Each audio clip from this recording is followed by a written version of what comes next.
It was a challenge to try and capture something as iconic as Alcatraz. You know about this. This is arguably the most famous prison in the world, and now you're in it. Just the space, you know, the physicality of it, because it's quite claustrophobic. When modern-day prisons are designed, they really consider not intimidating people or making the spaces, you know, as least stressful as possible. Well, Alcatraz didn't suffer from those restrictions. They did the research, they went out, studied Alcatraz, not just from books or internet. They were actually there to feel the environment, so it really sets a mood that gets you a little spooked. Well, we kind of started with the base layout of Alcatraz. The entire island we ended up roughing out in kind of a white box form, and then figuring out what play spaces we wanted to use out of that, what would be the most interesting areas to play in, and the connections between spaces, and spaces that the public doesn't necessarily get to go into. We really did a lot of pushing to really enhance that psychological horror aspect that we're really looking for. And this is a really good opportunity to really tell something special. Like I got stuck right through the gates to hell! This time around, I feel like it's been identified that there are these side missions that you're going to go out and try to accomplish. Al and the rest of the groups put together this escape plan, but the point is to get the parts and assemble this plane so they can get off the island. We did something new for the first time. We have actually contextual music that goes off. So that's a first for zombies. And it's all based around this horror thriller aspect. Every location will have a specific stinger that you hear when you find it, when you discover it, when you start unraveling the story. We start building on the music that you're hearing, and it's really enhancing that experience and going along with it in parallel.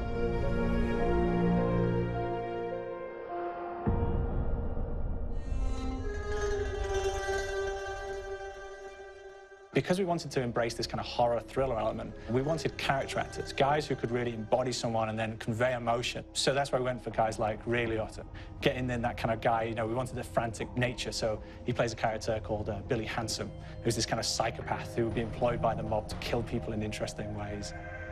Chaz Palminteri, he plays a guy called Sal DeLuca, an old mob boss. Michael Madsen playing Finn O'Leary. He's kind of worked himself from the floor, you know, from the streets. He's got his hands dirty and the blood and the guts a couple of times. And then we had Joe Pantoliano, and he plays Arthur Arlington, who's nicknamed the Weasel.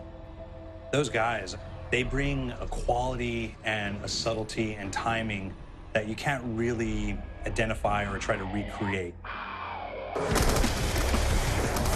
Bring it on, dirtbags! You start off in the afterlife mode, and that's just going to be, you know, what's going on. You're going to try to solve the mystery from the second you start. Afterlife, to me, brings a new element, like a new puzzle element. It forces me to think a little bit more or look for the clues or kind of think of zombies on a slightly deeper level. You see clues throughout the map that tell you, ooh, perhaps if I'm in the afterlife, I can interact with this object, or there's some puzzle going on here that I need to be in the afterlife. Back east, I whacked a dirty dentist with one of these. Took forever, too. Alcatraz has a Civil War kind of fort background before it turned into a penitentiary. And so we had this kind of backstory, the idea that the warden would have collected Civil War weaponry. And one of them is a blundergat. It's a fictional weapon, but the idea of the combination between a blunderbuss and a Gatling gun. And possibly, there might be a way of upgrading it to a more fantastical weapon that the players may find. You all gotta go sometime? You just went now. There's one main zombie, one big zombie that's going to come through and wreak havoc on your life. He'll lock down the perk machine, he'll close down the box, so you have to pay to get that open again. So you don't want him to interfere with your process. Now's a good time to pick a fight. Why are you angry? It's a fun challenge. It keeps things moving forward. In terms of perks, we have a new perk called Electric Cherry. When you reload, it gives a shock around you, which scales over time. Who's asking for it, these balls? There is so much to experience in this map. Every time I play it, there's a new tactic to take, a new experience, a new objective to go for. But there's also this layer of things that we aren't exactly exposing to the players right off the bat and will need to be discovered. Don't let me go.